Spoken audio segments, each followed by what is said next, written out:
Baik, perkenalkan nama saya Martin Rogate Simanjuntak dengan NIM 250101136.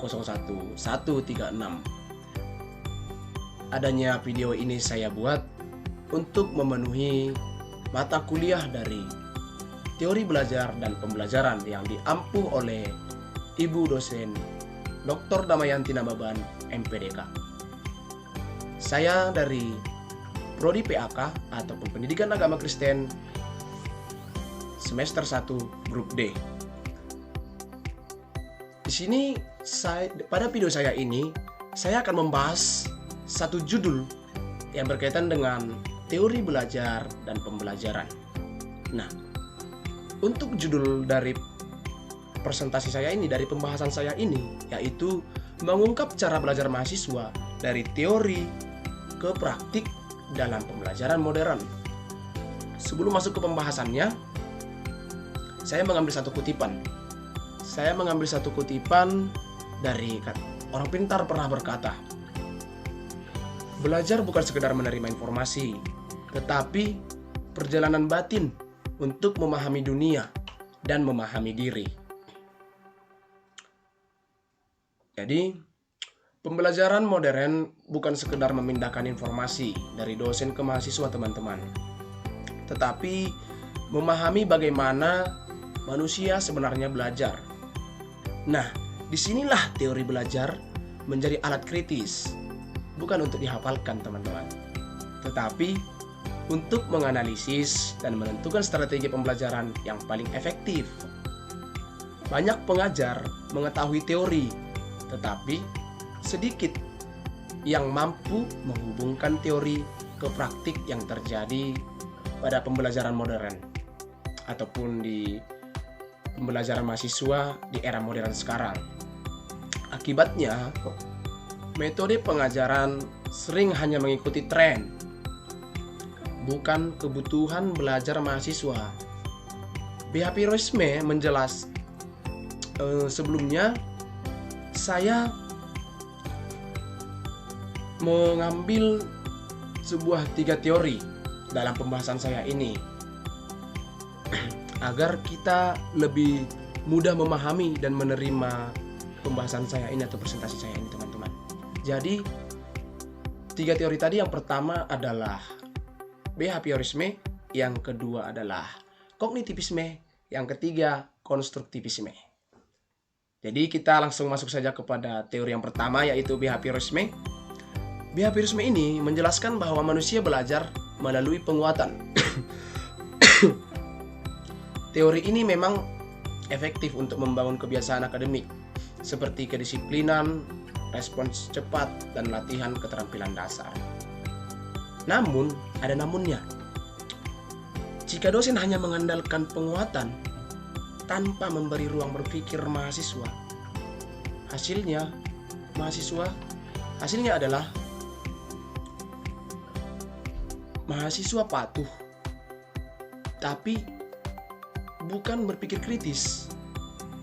Saya akan memberikan satu contoh ya, teman-teman. Jika dosen hanya mengandalkan teori behaviorisme tadi menjadi sebuah penguatan,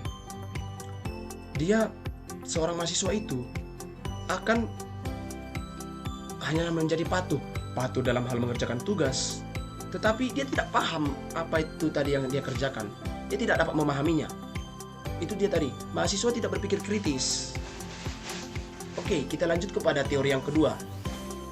Teori yang kedua, kognitivisme. Ini membahas tentang melangkah lebih jauh dengan menekankan proses mental ataupun proses berpikir.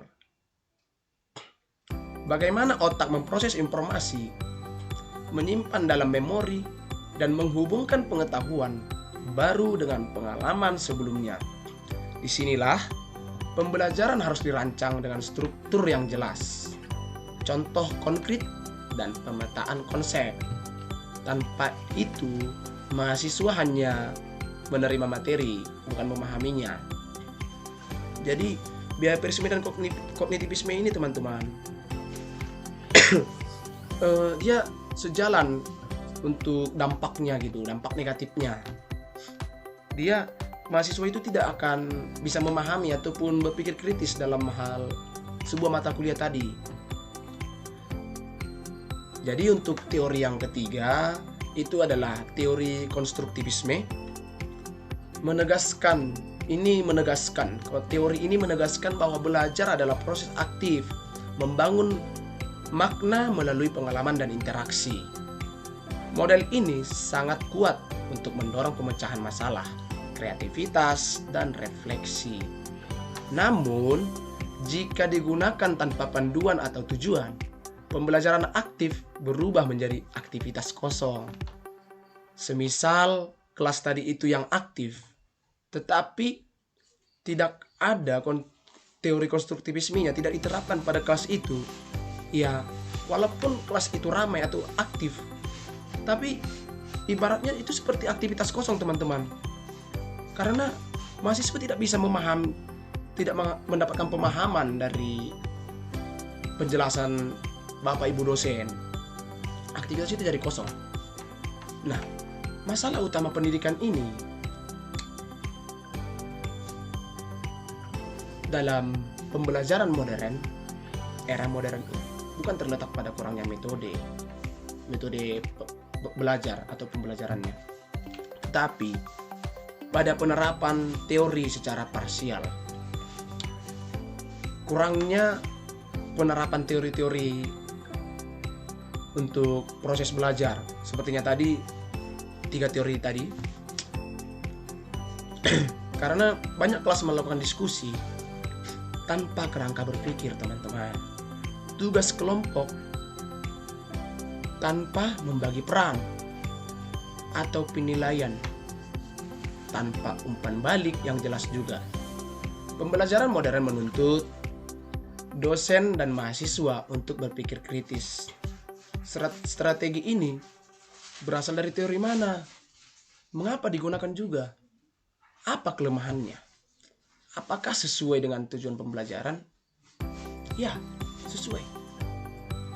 Karena belajar akan lebih efektif jika teori tidak diperlakukan sebagai doktrin, tetapi sebagai alat evaluasi.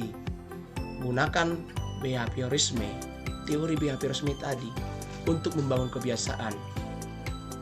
Teori kognitivisme untuk menguatkan pemahaman konsep. Dan teori yang terakhir, konstruktivisme itu untuk melatih kemampuan berpikir tingkat tinggi saat teori dan praktik saling menyesuaikan. Pembelajaran tidak hanya berlangsung di kelas, tetapi tumbuh di dalam diri mahasiswa. Itulah dia tadi hasil dari penjelasan ataupun presentasi yang saya jelaskan tentang mengungkap cara belajar mahasiswa dari teori ke praktik dalam pembelajaran di era modern. Nah, pesan yang disampaikan dari pembahasan saya tadi, penjelasan saya tadi, untuk dosen, untuk bapak ibu dosen, itu supaya bapak ibu dosen selalu menerapkan teori-teori ini, seperti teori behaviorisme, kognitivisme, dan konstruktivisme, karena ini sangat penting sekali untuk meningkatkan proses belajar di kelas ataupun proses belajar seorang mahasiswa. Nah, untuk para mahasiswa, teori-teori ini sangat berlaku untuk proses-proses belajar seperti pemahaman berpikir kritis, membuat sebuah schedule ataupun sebuah proses belajar yang terstruktur. Nah, jadi pesan yang bisa saya sampaikan kepada teman-teman, saya mengajak teman-teman setelah mendengarkan dari penjelasan saya mengajak teman-teman untuk membuktikan atau mempraktikkan teori-teori ini atau mengajarkan teori-teori ini kepada para pelajar-pelajar lainnya, seperti terutama kepada mahasiswa dan siswa SMA. Untuk siswa SMA supaya mereka nantinya masuk ke dalam perkuliahan tidak terlalu sulit lagi untuk memahami atau mengikuti kelas-kelas kuliah. Jadi itulah mungkin yang bisa saya sampaikan dalam penjelasan saya ini. untuk malam ini, saya Martin Rukata Simanjuntak dari Prodi PAK Grup D semester 1 pamit undur diri. Sekian dan terima kasih. Selamat malam semuanya.